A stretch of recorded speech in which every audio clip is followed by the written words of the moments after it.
Back to the UN resolution, did call for stopping the flow of arms into Gaza. In fact, but it also, I'll quote, ensures the sustained reopening of the crossing points on the basis of the 2005 Agreement on Movement and Access between the Palestinian Authority and Israel. Well, what was the 2005 agreement?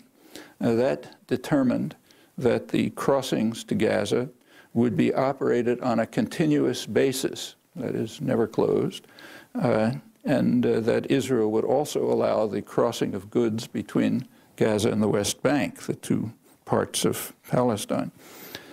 In January 2006, the U.S. and Israel abandoned the agreement. That's part of the punishment of Palestinians for voting the wrong way in a free election. We take democracy very seriously here. It must be understood. There's a good deal of sober debate these days on what the attackers hope to achieve. I don't think that's very obscure when we take a brief look at recent history. Israel abandoned Gaza in September 2005. Why?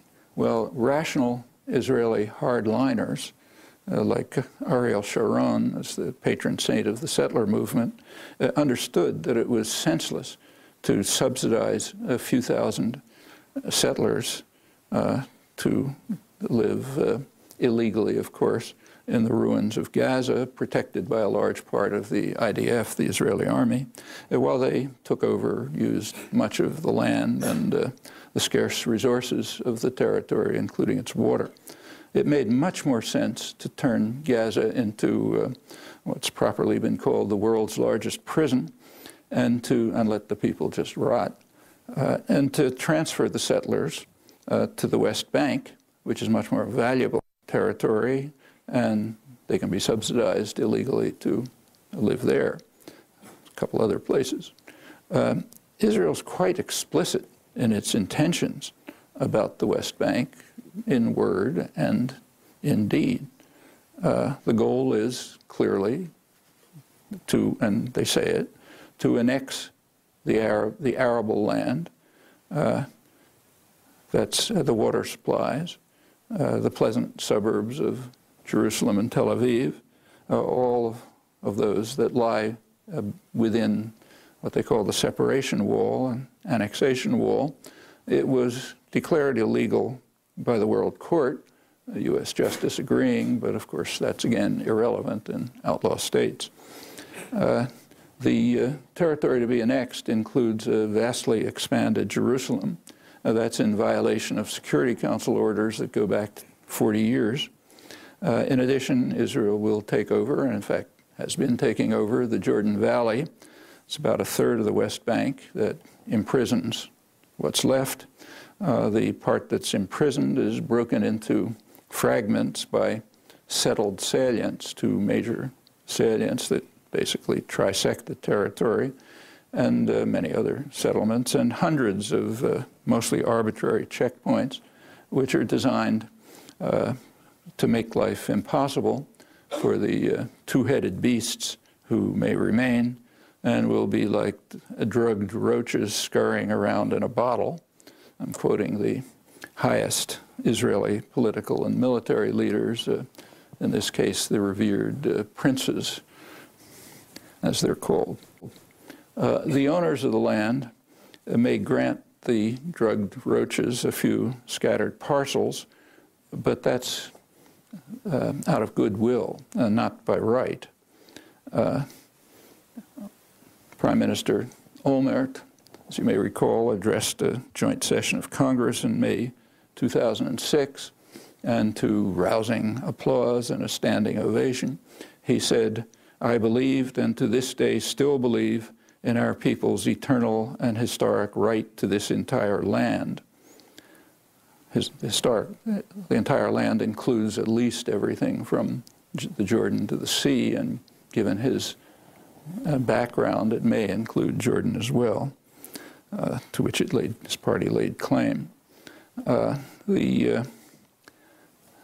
He also announced a program for what he called convergence. That's for taking over, a program for taking over whatever is valuable in the West Bank, leaving the Palestinians in isolated cantons.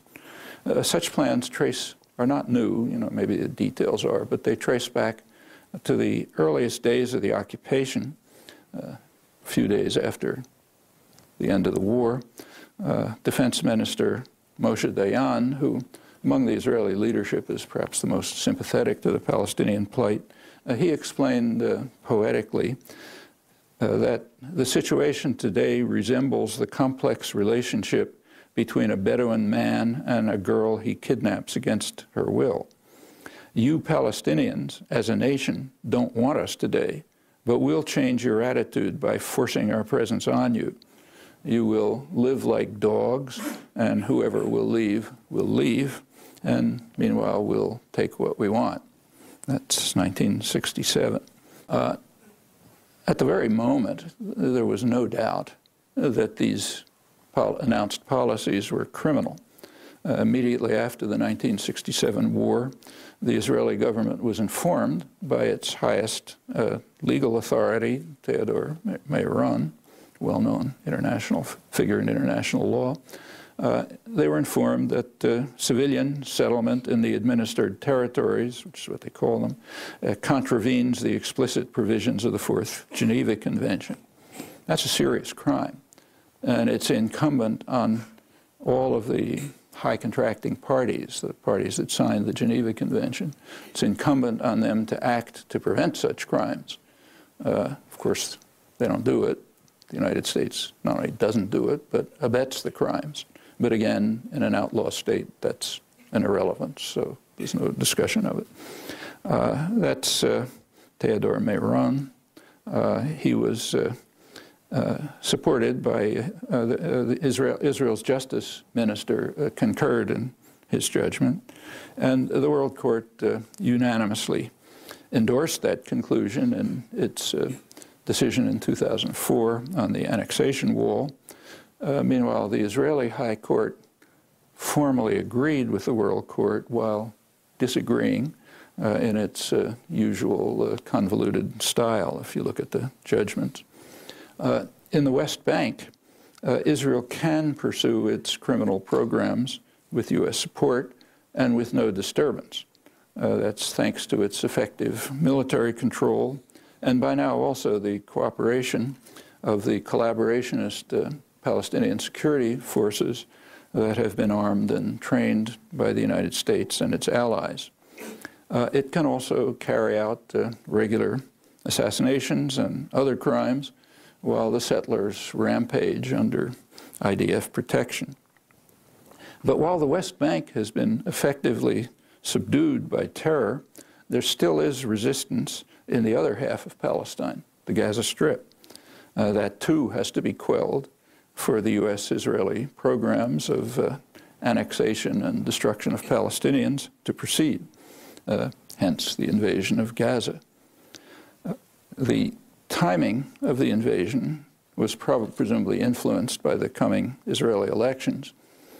Ehud Barak, who runs the invasion, had been lagging badly in the polls, but one Israeli commentator, Ron HaKohen, in the early days of the slaughter, calculated that for every 40 Arabs killed, Barak gains 1 parliamentary seat.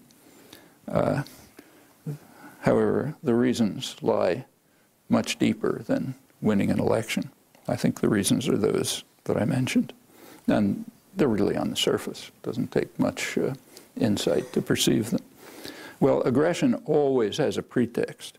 In this case, there's a mantra that's endlessly repeated. You've heard it 1,000 times in Israel and the United States and in Europe. And the mantra is that Israel has the right to use force to defend itself against Qassam rockets. And that's partially accurate. The rocketing is a criminal act, and it's true that a state has the right to defend itself against criminal attacks, but the claim that a state has the right to use force to do so goes far beyond any principle that we would or should accept.